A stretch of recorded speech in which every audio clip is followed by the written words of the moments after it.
All right, in a few weeks, a giant auto plant employing 1,250 people will go idle in Lordstown, Ohio. It's one of 5 in North America where General Motors is stopping production.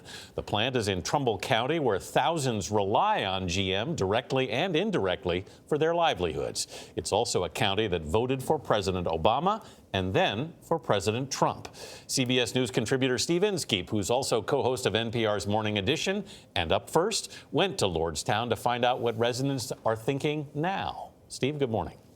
Good morning. We talked with people over 3 meals in Ohio. We've done this elsewhere because you learn about people when you share a meal. Nice's Country Cafe opens around dawn. It's just down the street from the GM plant that is the center of life in Lordstown, Ohio. Hi there, guys. Good morning. These retirees meet each Friday morning. Do you want to have breakfast to it? Some worked at a plant that has endured so long they doubt it's really shutting down. 41 years I've been there. 41 years I've heard this. I don't believe they're going to close. David Farkas is hoping GM will revive the plant that supported his family. Put 2 girls through college, have a new car, 2 new cars every year. Got a beautiful home. I did everything a rich man does because I was rich. General Motors money. These retirees did well enough to collect classic cars, like the Chevy Impala Donna Schrader keeps in her garage. This plant is so huge that since the 1960s it has produced 16 million vehicles. So huge that we had to drive 5 miles to go in a loop around it. Lordstown, home of the cruise. You get a sense of the pride in this community from that sign. This car was a big part of General Motors' recovery after the Great Recession, a popular car for years. Now GM is ending North American production because smaller cars are less popular, and that's bad news for this plant, no matter how well the workers have done their jobs. It's also bad news for every business that serves GM workers, like Our Place Diner. It's the majority of everything in this community. Manager Jackie Woodward watched in recent years as GM laid off her husband, then her brother, and then everybody else. What did you think when you heard? My heart was broken. It's hard to see people that you've known your whole life, you've grown up with them, and then all of a sudden they have to pick up and they have to move their families. We invited Ohio's senators to meet us for lunch. Democrat Sherrod Brown I used to retire. How many years? and Republican Rob Portman are from different parties, but are friends who share a talent for working a room. Your dad was active duty. Yes, sir. And a desire to keep the plant open. Brown recalls President Obama's auto bailout. You know, how many taxpayers saved this company?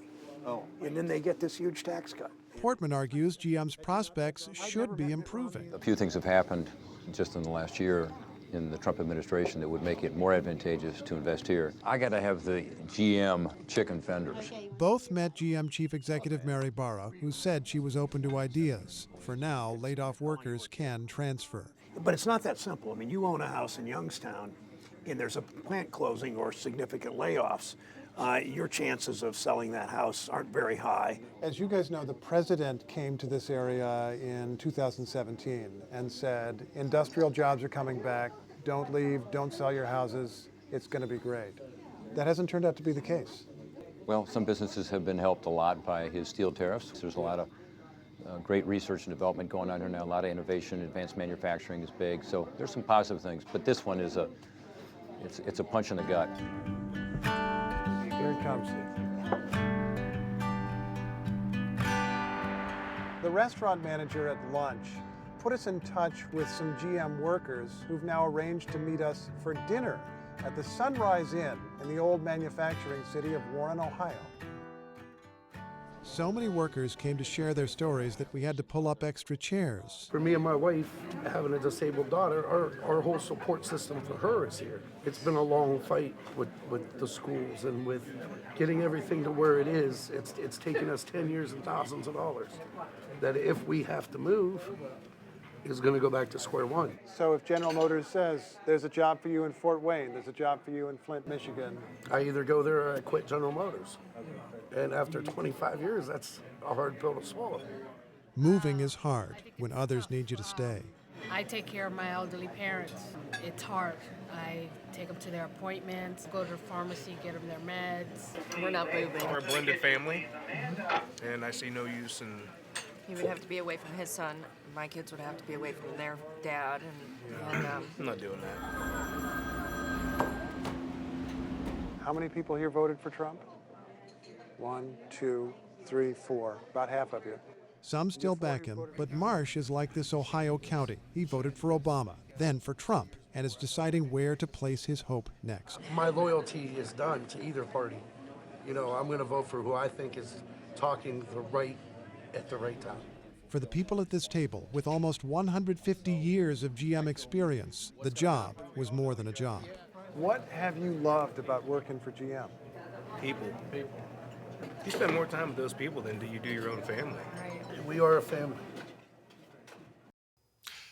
Now, other jobs are coming to that part of Ohio. A retail distribution center will hire about 1,000, but likely for lower pay. GM is offering workers retraining, and it's possible that auto plant could revive. Tesla expressed some interest, but for now, the GM workers face a choice between their work family and their real families.